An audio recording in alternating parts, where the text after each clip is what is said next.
to welcome everyone and every part of everyone. That's what I saw when I walked into their HQ at the beginning as an ex-copper, thinking it was going to be a bit hostile.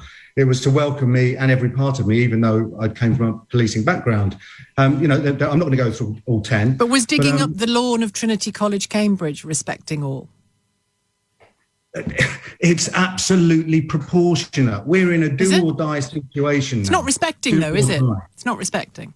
It's not disrespecting a person. We're talking about respecting people. So when we're looking at, for example, dealing with the police, they're so any damage to property is acceptable because it's not a person that you're hurting. Damage to property is proportionate compared to deaths of millions of people. Absolutely. Oh gosh, listen, anything's proportionate compared to deaths of millions of people. Absolutely. All right, yeah. Okay. So all right, Paul, hang on. You have just said that damage to property, I asked the question, was any damage to property, is that proportionate? You have just said, in relation to the deaths of millions of people, any damage to property is proportionate. Yes. That's not true, is it, Paul? Well, I believe it is, yes. Oh, do you? Okay, so let me give you some examples then that might happen. Okay. Well, there was the lawn at Trinity College. If somebody goes to Trafalgar Square and, somehow takes a mechanical digger and sledgehammer or whatever to some of the statues there and the monuments there, or goes along to somebody's house and smashes it up because they're a banker, or goes to a tube and smashes every window in it, or goes to a car that's diesel and drags the person out of the car. No, sorry, not people. We're not hurting people. Just I don't know, takes the tyres out of the car that the person's trying to drive around London. All of that's acceptable, is it? It's got to be in line with the aim. You've got an aim for every protest. You have an aim. Yeah, but come on, and just talk like a normal human being, Paul. Is it acceptable to do that to people's property? What, for no reason? No. Not for no reason. Not for no reason. In relation to the horrors of millions of people. I'm not. Real things are happening. Trinity College lawn was the perfect example. I think that was an outrage.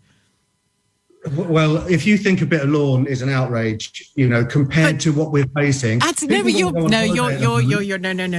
We've already dealt with the comparison.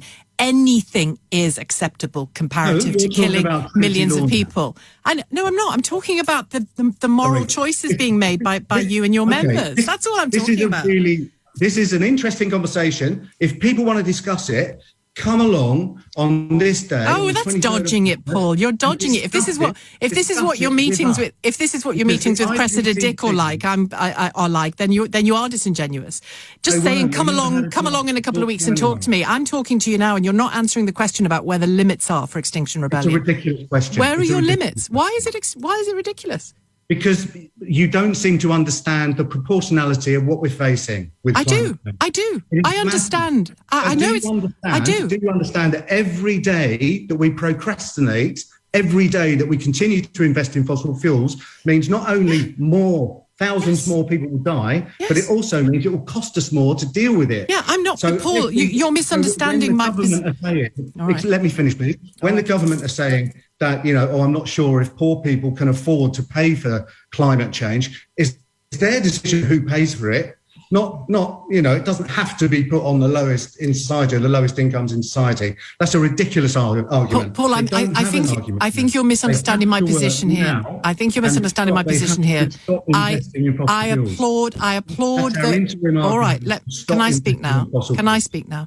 I applaud people who take to the streets and try to protect the planet. I applaud that. I'm trying to decide what the limits of that behaviour is. I'm trying to work out where you draw the line. And it seems to me you draw the line in quite a dangerous place.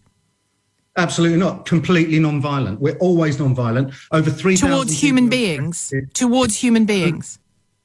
Well, violence is about. But smashing up somebody's house is a violence to them. I'm not saying you have. I'm just saying I'm asking you to draw a moral line, and you're not prepared to.